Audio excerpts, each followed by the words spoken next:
I remember my first lycanthropic episode as a brash, snapping, young were-uglina about 946 centuries ago. It was my 100th lifetime, the one after I was an archetypal god of voodoo, and the one before I was a giant sequoia.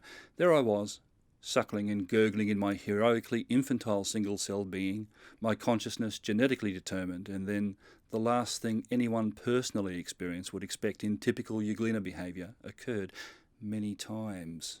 It was all over before I even knew about it. Yes, that's how I remember it now.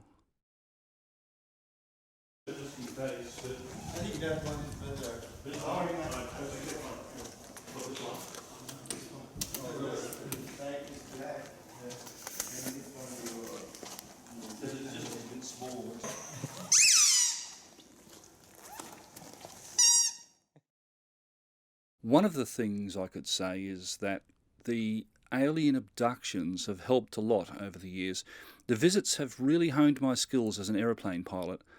That, of course, has nothing to do with playing music other than just life skills and life experiences. However, if you wanted to look at things that affected my music playing, the time when I was in a southern France dungeon, kidnapped by a herd of gypsies, that I found to be particularly useful for interpretation of the music of Antarctica. But it didn't really help. It confused me in relation to my understanding of Brahms sonatas. So I think really it's sort of like a case of apple cider as opposed to a case of law when you think about, say, playing a clarinet, for example. Whereas if I was to take my shoes off, that would have no bearing whatsoever on other people's ability to play the guitar. Well, maybe some do feel changed by taking shoes off. I feel particularly profoundly affected, and I could actually, I had a really hard time playing guitar with my shoes on. It was only until I reached the age of about 35 that I could play guitar with my shoes on. That was a life-changing experience as the ship was going down and all the water was coming up around the ship. I thought, I should probably put my shoes on now. And the scuba diving ants, they actually helped me put my shoes on for me because I couldn't swim. Then the flying carrot took me to Mars, where I had a cup of tea and that refreshed me. This was all before I was at the age of about 3 or 4, and then I woke up. You're over the side, John? I'm just going to be here. Yep, cool. You're playing flute? I'm playing flute, tenor, alto, soprano, soprano, Our usual two-mic thing. piccolo. So, looking at a couple of possibilities now, my childhood, as you would guess, I was born looking exactly like this, and I haven't changed a little bit. I've changed a lot, but I haven't changed a little bit, and some of the things I've changed have included my underwear and, of course, my outlook to other people. Having good experiences with cats and birds helped immensely in my childhood, that and watching television underwater. So, I guess my first instrument was singing and making noise on things, wood, hands, other people, furniture, food, household objects, and the bathwater, and listening to music also had a bit of an influence on playing instruments when I was young in my childhood. Television commercials. I particularly remember watching one particular commercial coming out and being particularly fascinated with it. So I started whistling and picked up a harmonica when I was about 3, and then probably around about the age of 4 or 5, I started playing guitar, and about 6 I got into the recorder, the descant recorder, or sopranino recorder some people call it, and other sort of things, auto harps, and there's an instrument, I can't recall its name, I think it was made from an old tree, half a rubber tyre, and some sort of an ancient fossil, but that doesn't matter because I can't remember the name of it, so that sort of fixes that story up. And then, a little bit older, I got into school bands and played cymbals and triangles, and drums and other things, stones, rocks, fish. I can hear from there, you to take the line out of there. Do you like the tone of that? Like through the end? I'm only going to change my shirt. Barbod wants me to wear another shirt. This is good. Yeah, that one would be good. Better. And I think about the age of 10, I picked up a saxophone and I used it as a cricket bat. No, actually, I didn't. I didn't use it as a cricket bat. No, that was the next door neighbour's couch. Yeah, I used that as a cricket bat. And it made quite a nice sound too, but not quite a nice sound as a saxophone, as I recall anyway. But my memory could be failing me. Maybe couches sound better than saxophone. It's very hard to tell sometimes. And the Saxophone. Tenor saxophone it was. It was a tenor saxophone. Not a tennis saxophone, which is a different instrument altogether, but I played the tenor saxophone at the age of 10, and that was a lot of fun. And then a little bit older, I found a clarinet hiding under the lettuce patch, and it spoke to me, as music does. You know, music often speaks to people. So I started reading about it and things, and this was all about, before the internet. And computers were only just starting, and I really didn't have any access to computers until several years later. So I read a bit, various books by people. I can do a lot of name dropping, like, Bugs Bunny and Harold Holt. And but of course, none of the other people, none of those people had any influence over me in terms of playing clarinet. But I just thought I'd mention some names because that's the normal thing you do, isn't it? He needs 40 minutes for setup. It seems we can do for John 40 minutes as well. John coming, sit, and he's coming in 40 minutes. Okay. You just leave it. So, flute. Yeah, that's right. I got into flute. It was pretty hard fit, but I managed to get into it. And I enjoyed playing it a lot, actually. I think I was about 15. Other things that happened sort of parallel to it in my musical development in my childhood included listening to lots of different music, country and western music, rock and roll and pop music, and various forms of music from native people of other countries in Europe, Australia, because that's where I've lived for most of my life, apart from the time when I was taken to some other planet. I formed bands, played in bands, did recordings and did gigs and things, started playing professionally, started teaching professionally also all at the age of 15. A lot of work to help to pay for instruments and reeds, transport, school.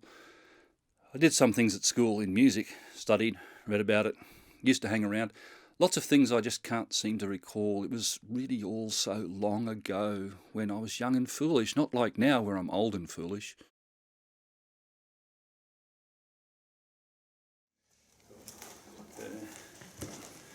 So, if you want to, maybe you can ask me some, do you want to get my sound or ask me questions, or should I sit here and talk? Yeah. Sing a song maybe, like, What type of reeds do you use? I use the backhand anti-splash method reeds. It's particularly useful for when I want a raincoat. Beautiful. That's the sort of stuff they want. Yeah, it's what they need to know. I've done this before, Yeah.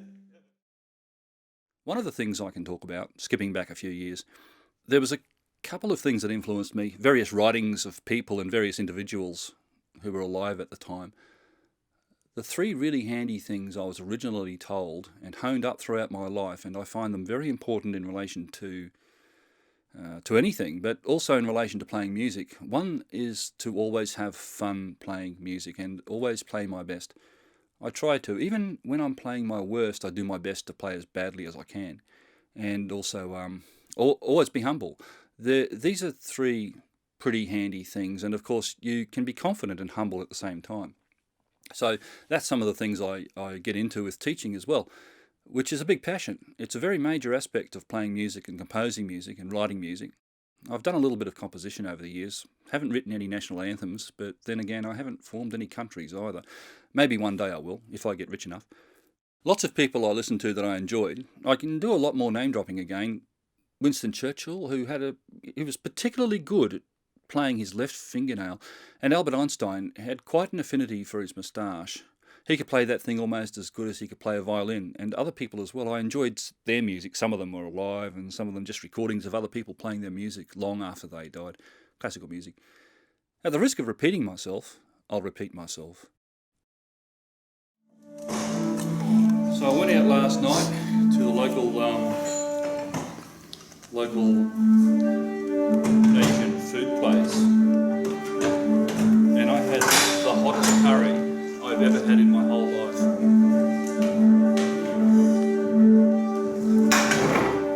Have you ever had a hot curry? Do you like hot curries, Mark? Yeah, I do.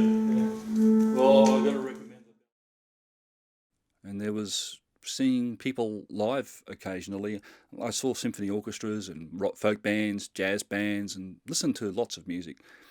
As I said, I played a few different styles. And then I got older. As I got older, I just kept playing music. I stopped playing music for a few years. I decided to concentrate on my career as a blacksmith. It didn't really work out. It's sort of a dying trade, and what's more is it didn't have a read on it, so probably a career of maybe 3 or 4 minutes, that one. But then I stopped playing music for a few years, about 7, and saw a student that had been playing for after several years, and that inspired me. That plus listening to a TV program of somebody playing some Cuban music, and I enjoyed that. So I got back into playing music again and found a matchbox. They make good percussion instruments. Then I got the other instruments again.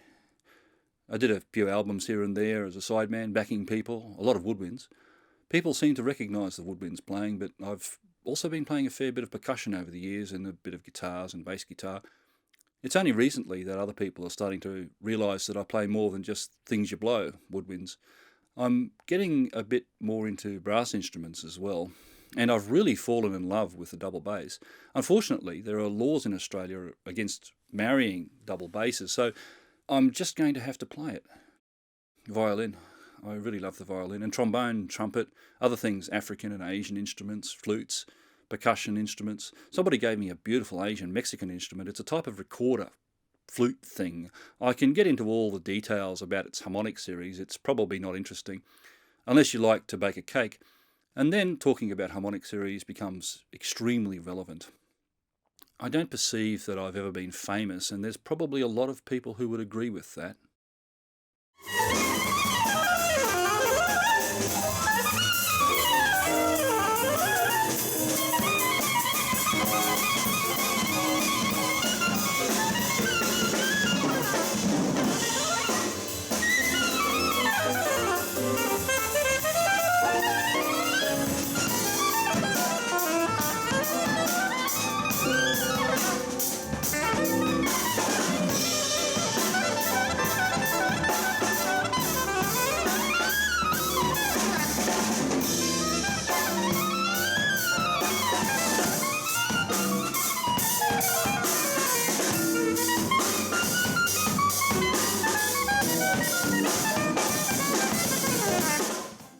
Playing with people and listening to music, they've been some of the highlights in my career. Having jam sessions with people that are absolute fun, working with like-minded people, playing other people's music when they are fantastic compositions and they're great people. To play music that's of somebody who's a nice person, that's a career highlight. Occasionally I've backed people who are famous. I've never backed Charles Manson. He's one person I've never actually done a gig with, but you never know. I might one day, although he's getting pretty old. I've backed people who are like Charles Manson. I've had some fairly long musical relationships with people who are like Charles Manson, but I haven't actually worked with Charles Manson himself. But there's other people I've played music with, and some of them are nice. I don't see that really so much as a career highlight, but some people would. I just think just having fun playing music is a career highlight. The Indian place that I normally go to, he made it as hot as he could for me, and he told me you can't actually make it any hotter with the sorts of chilies that they use in India for Indian cooking. And this place I went, they use a different chili, and they put in 8 whole chilies over the top of it, and plus probably 3 or 4 other chilies all crushed up. So when I got to the bottom of the soup stuff, I was just spooning up basically pure crushed chilies. It was pretty hot. As I said, I noticed it this morning. Yeah, I never got that chili shit until I went to India. Even with two chilies, you get that. I like to play many different instruments. I like to play many different instruments because they are fun and they make noise, and noise is music, and music is noise. It's a unique relationship. Sounds are like sight, and sight can be tasteful, and taste can be like how something feels, and how you feel can be quite a lovely scent. And so when you breathe in the smell of sound, it can often create a sense of balance in your life, and that balance maintains your sense of core body temperature, which of course really helps your overall life sense. So these 9 life senses are all experienced in your sense of position with everything. I find that playing music assists with experiencing life and experiencing my senses of life. And that's why I like to play lots of instruments. That and the fact that it's a little bit like a helicopter. I could explain that, but I can't think of a way to do that at the moment. I think other instruments that aren't considered normal instruments are a lot of fun as well. I've mentioned rocks before. Rubber chickens are fun. If you've got different pitched rubber chickens, they all become part of the music. And there's plenty of people around in the world who do that, and some of them are famous and some of them aren't.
You've seen the rubber chicken before, Mark? Oh, many times.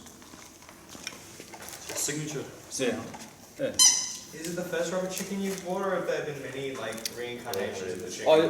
I've actually got 3 currently, but I did have a 4th one at one point, but it sort of died slowly. But that's my rubber chicken.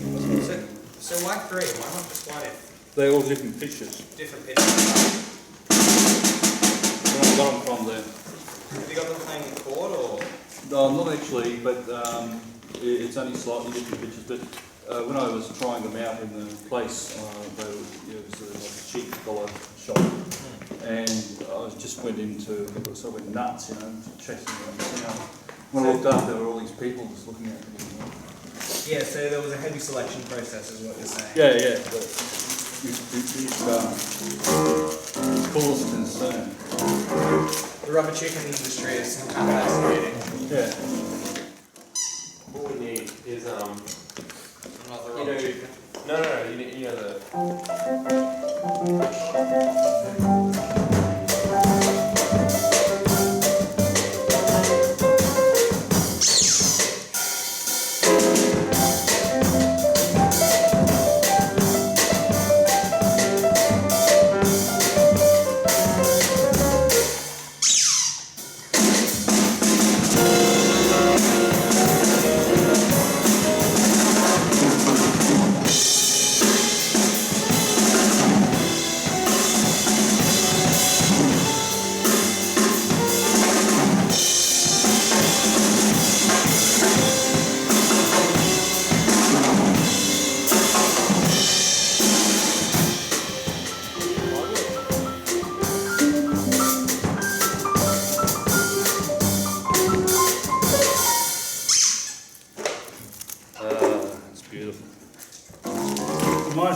Of a poem I wrote Yes.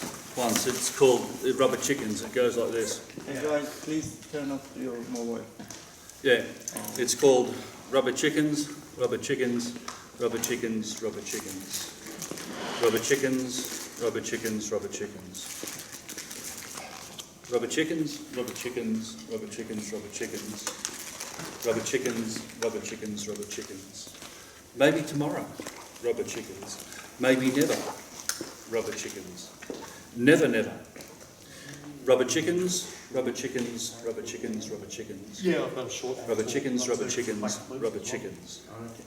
Rubber chickens, rubber chickens, rubber chickens, rubber One tall, chickens. one short. Rubber One chickens, for the rubber flute. chickens, rubber chickens. I wrote that poem in 20 seconds. 1997. What side would you like this flute? The best way to think about the future is to think about now, because that's as far into the future as I can get. And the past, well, that reminds me of a poem I actually wrote once. Yesterday and tomorrow will forever be the past one day, and the present is so easy to find that I imagine God invented time because it was always there. Anyway, that was something I wrote once. I was pretty young. I might have been a fetus or something at the time. So the future playing music, I'd like to keep it as doing it as long as I can. That necessitates me trying to live as long as I can, which is a pretty good idea. I don't mind doing that. It would be good to stick around for a while and maybe find more instruments and having more fun with the ones I've got and ones I come across, and sharing with other people music, writing a bit more for fun, for education. And teaching's a lot of fun and often a source of composition, often a source of performance as well, musically.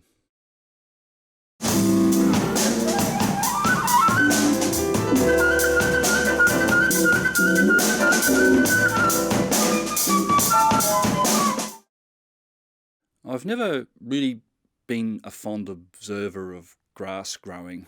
That's never been a big hobby of mine. However, I do like looking at grass occasionally, watching cheese mature. Not something I really get into. I know others who do it. They've devoted entire internet sites to it. I've played chess in the past. I haven't played chess for a while. I'm not very good at it, but I'd like to do it a bit more. Drafts, a bit of that. That's fun. I like doing that. I think living is a bit of a hobby. Playing music is a hobby. Teaching is a hobby, and that's the good thing, if you can sort of do something that's like a hobby and get paid for it, that's pretty handy. I did do stamp collecting once for about a week or maybe a year. It's hard to tell the difference, and that was a lot of fun, but I don't do that anymore. Stamps, I was very young. It might have been at least last century when I did it. In fact, it was last millennium actually. And talking to people is fun. I don't know if you could call that a hobby, but it's fun.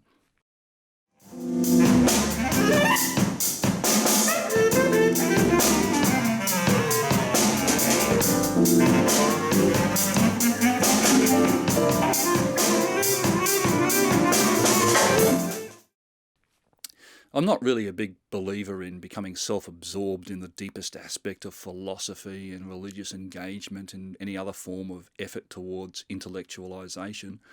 It's an aspect of life experience, and I guess that can be a hobby, and it's probably at least as important as growing potatoes.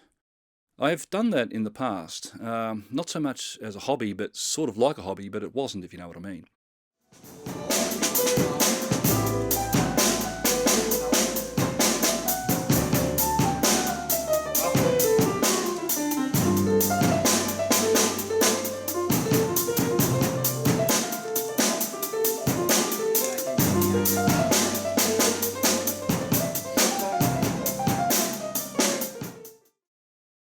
I expect to be a person in the future, very much as I've been a person in the past.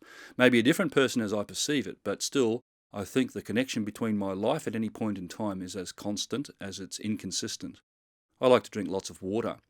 That's a big aspect of my life philosophy, drinking lots of water. And I do find that I need sleep as well. That's pretty handy. It helps me to be able to think, and it's difficult to perceive a philosophy if you can't think. However, having said that, there are plenty of people who can't think, who feel that they are philosophical, and they're quite entitled to have that belief. Birds have been praised for their philosophical approach to life, where they just flap about and flitter about and eat things and live. That's a good philosophy to have. So to the extent that birds or ants, bees, funguses, trees, they have a personal philosophy which I think I can relate to as much as any other philosophy.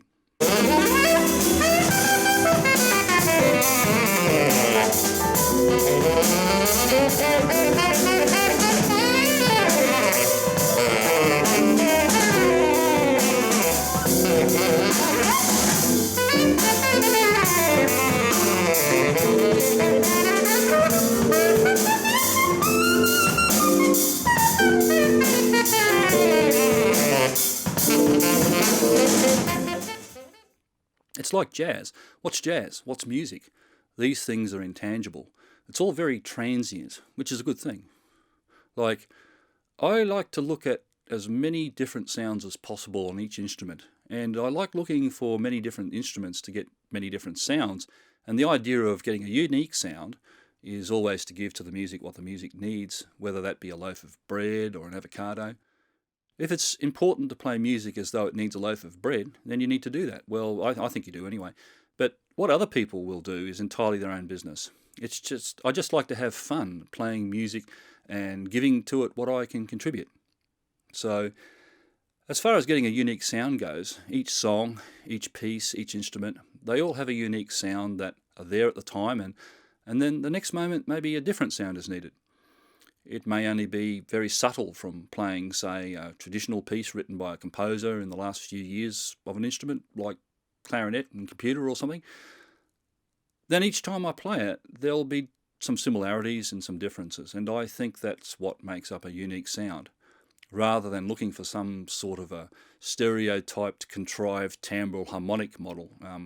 It's good to be aware about such things, but I think it's the subtleties of what happens in the moment that creates the uniqueness of sound.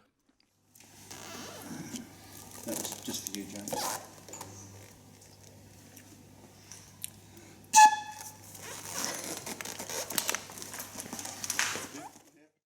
Sometimes the instrument puts anger in me, sometimes I put the anger in the instrument. Sometimes I experience love, sensitivity, hunger, sleepiness, disgust, joy, all sorts of emotions.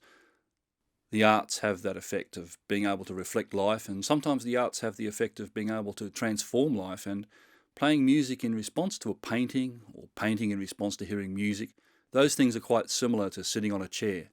Sitting on a chair is similar to things that have nothing to do with chairs, and how I feel about that, or even the feeling of indifference, is quite an inspirational thing. So when playing music, there's a connection with the environment that occurs, and the environment could be just the instrument, or internal experiences, or a sense of reflection, or relation with other things, other people, other concepts, other parts of the world, other times, things I might wish, or things that I might be aware other people wish for. Music is one thing that can be like everything.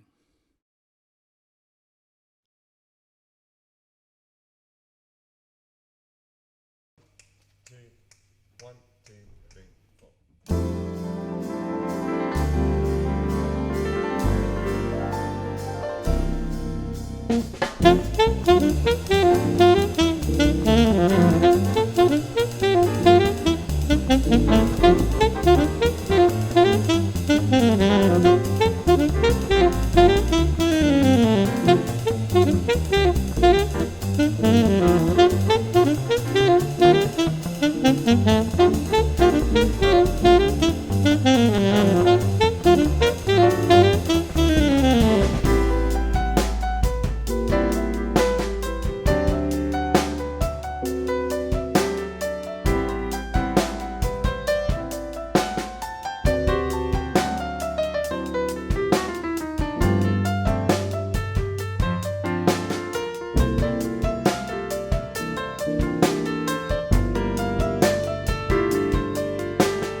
Ode to 92. Do